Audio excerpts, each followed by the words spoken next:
Danas su sa nama profesor dr. Darija Kisić-Tepavčević, epidemiolog dr. Branislav Tiodorović i imunolog dr. Srđa Janković. Zamolila bih gospođu Dariju Kisić-Tepavčević da nam se obrati sa najnovim podacima. Dobar dan svima. Od poslednjeg izveštaja u našoj zemlji testirane su uzorci 5446 osoba, od kojih je 222 bilo pozitivno na prisustvo ovoga virusa.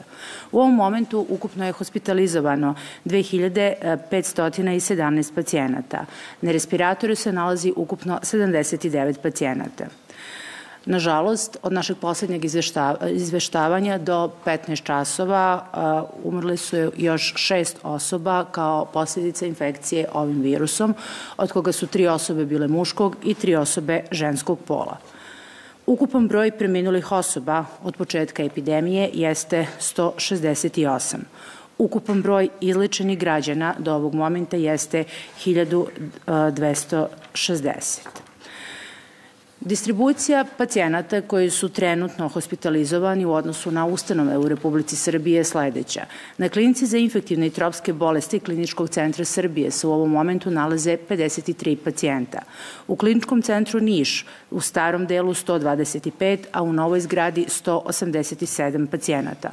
U Kliničkom centru Vojvodine 67, u Kliničkom centru Kragujevac 64, u Kliničko-bolničkom centru dr. Dragiša Mišović 229 pacijenata. U ovoj ustanovi hospitalizovano je 49 dece, 31 majka, 5 beba, 8 porodilja i 6 trudnica.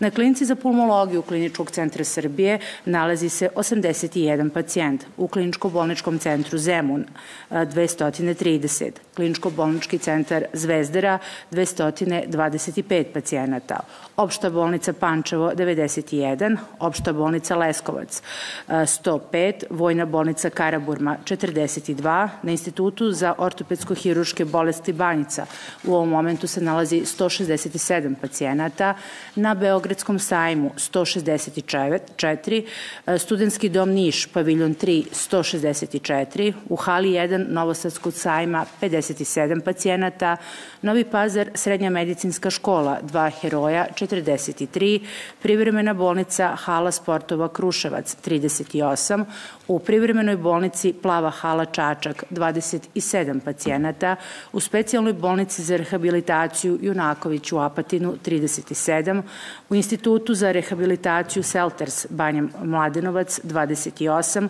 u specijalnoj bolnici Banja Koviljača 33, u specijalna bolnica Merkur Vrnjačka Banja 30, na Institutu za lečenje i rehabilitaciju Niška Banja Radon 100 pacijenata i u specijalnoj bolnici Soko Banja Novi Zavod 130 pacijenata.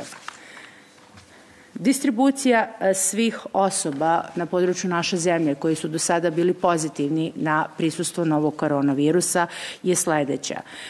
Najveći broj osoba koji su bile pozitivne su iz našeg glavnog grada, iz Beograda, i ukupno je bilo pozitivno 2122 pacijenta, što je ukupan udeo od svih pozitivnih u našoj zemlji 27,38%. Na drugom mestu je Niš sa ukupno 1189 laboratorijski potvrđenih slučajeva, što čini ukupnu proporciju u populaciji od 15,34%. Zatim sledi Ćuprija sa 3%, Leskovac 2,68%, Kruševac 2,41%, Valjevo 2,32%, Aleksinac 2,12%, Paraćin 1,99%, Jagodina 1,60%, Bor 1,56. Znači, ovo je 10 gradova koji čini najveći deo u ukupnoj strukturi pozitivnosti na prisustvo novog koronavirusa u našoj zemlji. Praktično u ovoj tabeli je naveden najveći broj naših gradova, tako da su retki ona područja gde nije u našoj zemlji dokazano među stanovništvom prisustvo ovoga virusa. virusa. I ako gledamo na današnji dan, ako gledamo odnos ukupnog broja slučajeva kod kojih je laboratorijski potvrđeno prisustvo ovoga virusa u odnosu na ukupan broj stanovnika u Republici Srbiji, procenat zaraženih u odnosu na celo stanovništvo u ovom momentu jeste 0,12%. To bi bili osnovni podaci kada je u pitanju ukupno opterećenje obolevanjem i umiranjem od COVID-19 u Republici Srbiji na današnji dan. Hvala vam. Sada bih zamolila da postavite pitanja ko ima. Izvolite, Južne vesti. Hvala, dobar dan.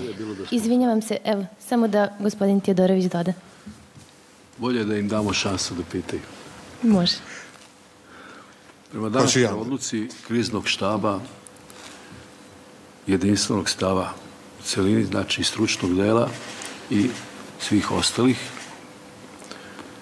mere zaštite stanovništva od zaraznih bolesti COVID-19 se ublažavaju i to za sledeće. Da ću vam to reći po datumima. Dakle, već od danas, 28. aprila, parkovi i šetališta mogu biti otvoreni. Normalno, oni koji se u njima nalaze, koji koriste tu pogodnost, moraju biti na odgovarajućem ustojanju i pridržavati se svih preporuka prevencije oboljenja. Takođe, od danas, treninzi na otvorenom, dakle, ono što su sportisti očekivali, se dozvoljavaju sa potpunim korišćenjem svih preporuka koje je krizni štab utvrdio i na taj način se obezbeđuje da svi sportovi na otvorenom mogu biti u pripremi, u treninzima. Vidjet ćemo naknadno šta se može učiniti za one sportove koji su zatvoreno. Vrlo brzo će i ta odluka biti doneta. Od 4. maja omogućava se da se obezbedi gradski saobraćaj, gradski prevoz i to u Novom Sadu i Kragujevcu, a od 8. maja u Beogradu i Nišu. S tim da se u autobusima gradskog saobraćaja ne uključuje klimatizacija. Takođe, od istog datuma, od 4. maja, omogućava se da uz korišćenje svih mera železnički i drumski saobraćaj međugradski mogu da se odvijaju. Ali uz, dakle, ponavljam, striktno poštovanje mera zaštite. Istoga dana mogu se otvoriti i raditi restorani i kafići. S tim što je na otvorenom u baštama to sasvim moguće uz poštovanje socijalne distance, uz korišćenje zaštitnih sredstava, a kada se radi o zatvorenim prostorima, to mora biti tako urađeno da omogućava poštovanje svih ovih preporuka koje su već vama svima poznate. Od 8. maja mogu početi da rade tržni centri.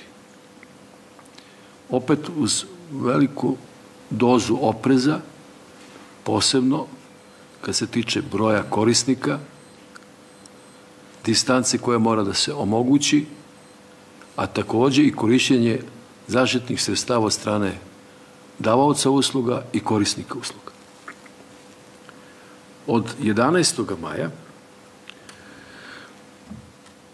iz velike potrebe da omogućimo da privreda stvarno krene i počne da radi svoj posao pre svega, ali i iz drugih potreba koje postoje i uz dobru pripremu počeće da rade vrtići i produžni boravak ili dodatni boravak u školama. Ovo je iz razloga da bi omogućili onim parovima koji imaju decu, koju nemaju gde ostaviti, koju nema ko da drugi čuva, a moraju se, dakle, ipak odlučiti. Bilo bi dobro da poslodavci shvate potrebe tih naših radnika i radnica, da im izađu u susret makar u organizaciji posla tako da može neko od njih da ostane sa detetom, ali ako je to nemoguće, onda moramo stvoriti uslove, ne moraju svi vrtići da rade, ne moraju sva deca da dođu.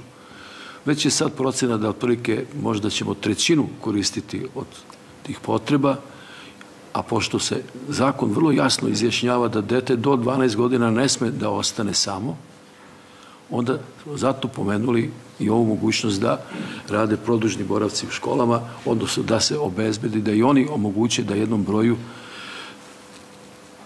dece omogućimo boravak u njima. I od 18. maja avioprevoz će biti moguće odvijati se prema preporukama, verovatno, i evropskih svetskih agencija i AFE i u sagledavanje epidemiološke situacije, ali u svakom slučaju avioprevoz, dakle, može tada da funkcioniše opet po svim pravilima koje su određena preporukama koje smo dali.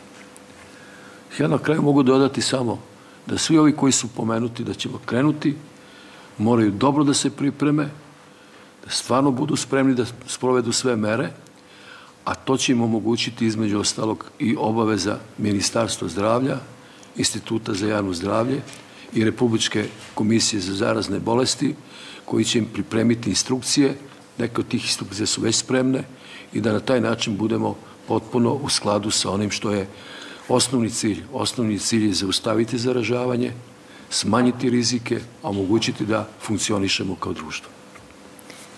Hvala, doktore Tiodorović. Sada možemo preći na pitanja. Izvolite.